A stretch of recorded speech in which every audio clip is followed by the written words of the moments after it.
Shalom Bapak Ibu yang dikasihi Tuhan. Senang bisa kembali bersama berjumpa untuk berdoa belajar kebenaran firman Tuhan. Saya percaya Bapak Ibu dalam keadaan baik, dalam keadaan sehat. Dan mari sebelum kita bersama membuka, membaca, merenungkan firman Tuhan, kita terlebih dahulu berdoa. Mari kita berdoa. Tuhan yang Maha Baik, Tuhan yang penuh kasih, kami sungguh bersyukur untuk kesempatan yang Tuhan berikan kepada kami pada saat ini, boleh bersama membuka, membaca, dan merenungkan kebenaran firman-Mu. Kami percaya Tuhan akan menolong kami, sehingga kami dapat mengerti, memahami firman-Mu, dan melakukannya dalam kehidupan kami hari demi hari. Terima kasih ya Tuhan.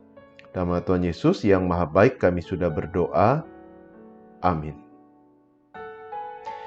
Bapak Ibu Tuhan, di bawah tema Point of No Return, saya mengajak kita bersama membuka Injil Matius pasal 19. Injil Matius pasal 19 ayat yang keempat sampai ke-6. Injil Matius pasal 19 ayat yang keempat sampai ayat yang ke-6 tertulis demikian. Jawab Yesus, "Tidakkah kamu baca bahwa Ia yang menciptakan manusia sejak semula, menjadikan mereka laki-laki dan perempuan. Dan firman-Nya, sebab itu laki-laki akan meninggalkan ayah dan ibunya, dan bersatu dengan istrinya, sehingga keduanya menjadi satu daging. Demikianlah mereka bukan lagi dua, melainkan satu. Karena itu apa yang telah dipersatukan Allah, tidak boleh diceraikan manusia." Sampai semikian jauh bacaan kita pada saat ini. Bapak Ibu Saudara yang dikasihi Tuhan, dalam dunia aviasi atau dunia penerbangan, ada sebuah istilah yang sangat terkenal, yakni point of no return. Tidak ada jalan kembali. Istilah ini biasanya digunakan untuk menunjuk pada titik atau lokasi di mana sebuah pesawat tidak bisa berputar dan kembali ke airport asalnya. Dia harus melanjutkan perjalanan sampai ke tujuan atau mencari airport yang lokasinya lebih dekat dengan lokasi pesawat itu. Nah, kenapa mereka nggak bisa kembali?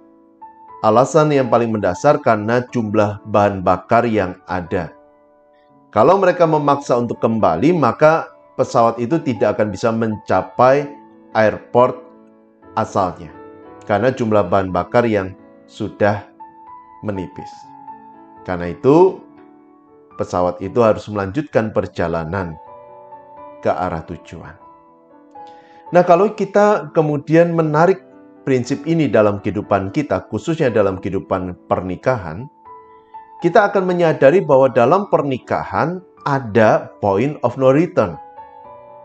Yaitu ketika sepasang pemuda-pemudi memutuskan untuk menikah, membuat janji nikah di hadapan Tuhan dalam sebuah ibadah pemberkatan peneguhan pernikahan, lalu mereka mencatatkan pernikahan mereka secara resmi melalui Dinas Pencatatan Sipil. Ketika semua proses itu dilakukan, maka itu sudah menjadi point of no return bagi pemuda-pemudi itu.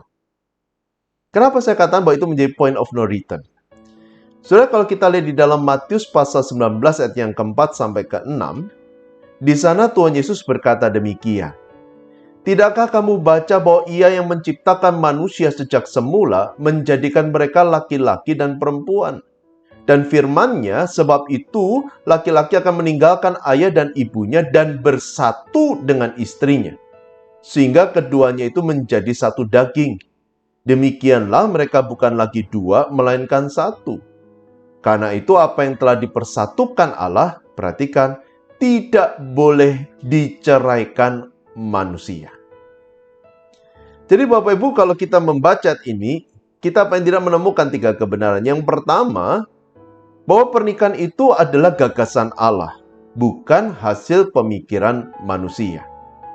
Dan ketika Allah menggagas tentang pernikahan, Dia menginginkan agar umatnya bahagia. Jadi ide tentang pernikahan bukan digagas Allah untuk membuat umatnya menderita, tetapi ide tentang pernikahan digagas oleh Allah untuk membuat umatnya bahagia.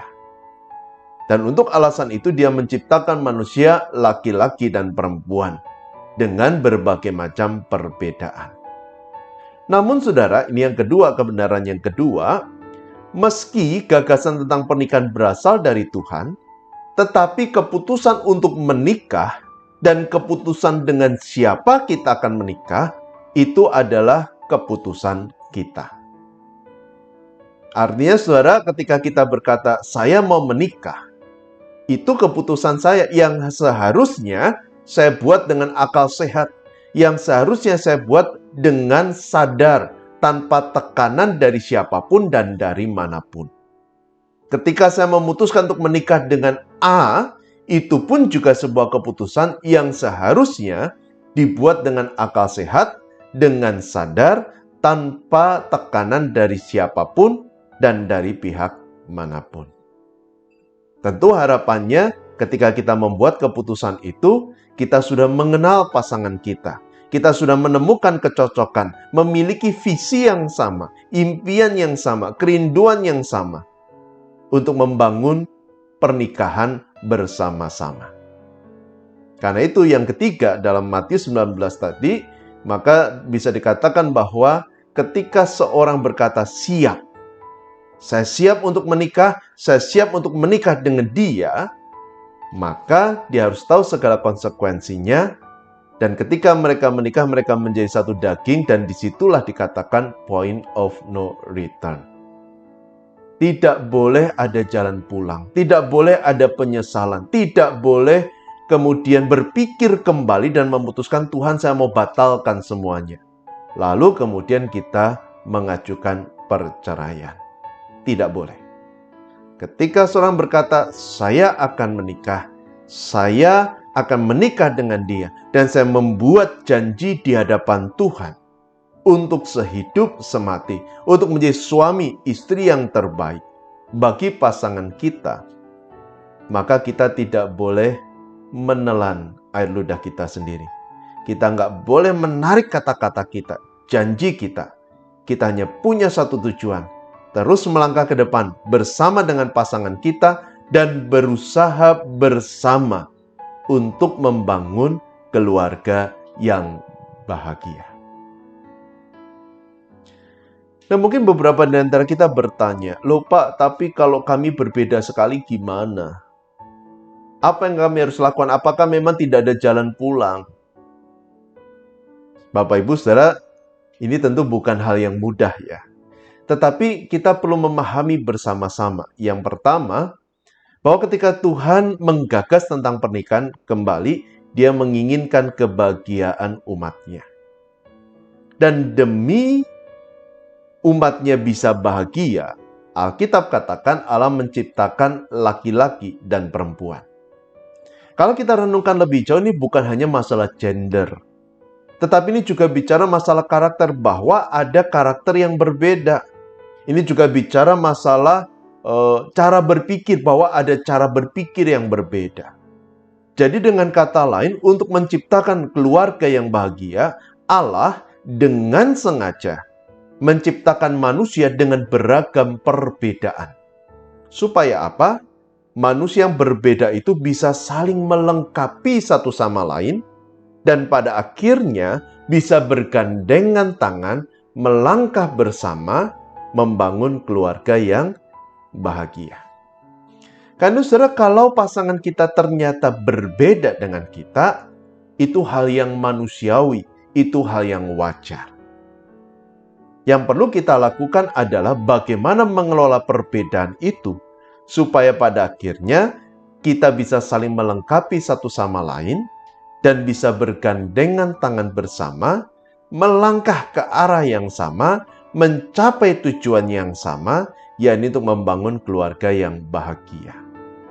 Kalau kita tidak menginginkan adanya perbedaan, maka kita tidak akan menikah.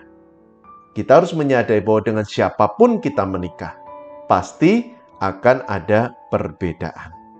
Namun sekali lagi, perbedaan tidak perlu dan tidak harus menjadi hambatan. Perbedaan justru dalam perspektif Allah adalah modal bagi kita untuk bergandengan tangan, untuk melangkah bersama, mewujudkan impian kita memiliki keluarga yang bahagia. Supaya kita bisa mewujudkan itu semua, tentunya kita harus rendah hati, kita harus mencintai, dan kita mohon hikmat dari Tuhan agar kita tahu apa yang harus kita lakukan dalam kapasitas, dalam peran kita, baik sebagai suami, sebagai istri, sebagai orang tua, sebagai anak. Kita perlu hikmat dari Tuhan agar kita bisa menjalankan peran kita dengan baik, dan pada akhirnya kita akan bisa membangun keluarga yang bahagia, yang memuliakan nama Tuhan. Karena saudara, apapun yang sudah sedang alami, sadari bahwa pernikahan kita tidak ada jalan keluar. Pernikahan kita berada pada satu titik di mana tidak ada jalan kembali. Yang bisa kita lakukan hanya terus melangkah ke depan, bersama dengan Tuhan, bersama dengan pasangan kita, melakukan yang terbaik untuk membahagiakan hati Tuhan. Amin. Bapak Ibu, mari kita bersama berdoa. Tuhan yang Maha Baik, Tuhan yang penuh kasih, kami sungguh bersyukur untuk kesempatan yang Tuhan berikan kepada kami pada saat ini, boleh bersama membaca dan merenungkan kebenaran firman-Mu. Biarlah apa yang telah kami pelajari sungguh boleh kami terapkan dalam kehidupan kami, khususnya dalam keluarga kami. Kami boleh terus melangkah bersama, mengelola perbedaan yang ada untuk mewujudkan kehidupan yang bahagia. Dan kami percaya Tuhan akan memimpin, menyertai, dan memberkati keluarga kami. Tuhan akan menolong kami, menguatkan kami, menjaga kami, dan melindungi kami semua.